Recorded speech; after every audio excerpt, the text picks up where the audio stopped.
Social মিডিয়াত এটা বিষয়ে মানে প্ৰতিক্ৰিয়া হৈ আছে যে আপোনাৰ পত্নী ISIৰ লগত জড়িত, এটা ISIৰ লগত জড়িত ইছলামাবাদত তেওঁ কাম কৰি আছে। এই সম্পৰ্কে আপুনি কি কয়? চাওক, মই মোৰ যোৰহাট লোকসভা নিৰ্বাচনত মোৰ নিৰ্বাচনৰ প্ৰায় একমাহ আগত এইবোৰ চব কথা, এনেধৰণৰ কথা, এইবোৰ চব নহয়, নতুন নতুন কথা লাগেতো নিৰ্বাচনত।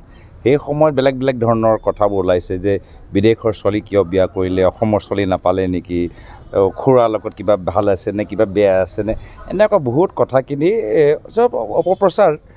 কিন্তু নিৰ্বাচন সময়ত স্বাভাৱিক, সেই নিৰ্বাচনৰ একমাহ আগতে প্ৰকাশ হ'ল আৰু তাৰ ফলটো যোৰহাটৰ ৰাইজে দিলে।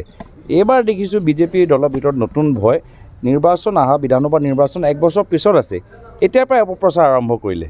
এইবাৰ বেছি তেওঁলোকে শংকিত হৈছে নেকি, যিহেতু ৰাইজৰ তেওঁলোকৰ প্ৰতি মোহভংগ হৈছে, তেওঁলোকে গম পাইছে, যাৰ ফলত পঞ্চায়ত নিৰ্বাচন পাতিবলৈ তেওঁলোকে সাহস কৰা নাই, এটাৰ পিছত এটা তেওঁলোকে কাৰণ দেখাই আছে। আৰু মই ভাবোঁ বিশেষকৈ মুখ্যমন্ত্ৰী মহোদয় যেতিয়াৰ পৰা বিজেপি দলৰ নতুন সভাপতি দিলীপ শইকীয়া ডাঙৰীয়া সভাপতিত্ব ল'লে, তেতিয়াৰ পৰা আৰু তেওঁলোকে শংকিত হৈ গৈছে, গম পাইছে যে তেওঁ পৰিয়ালৰ কিছু ডেফামেশ্যন কেছ, এইবোৰ চব বাতৰি দিল্লীত কাণত পৰিছে।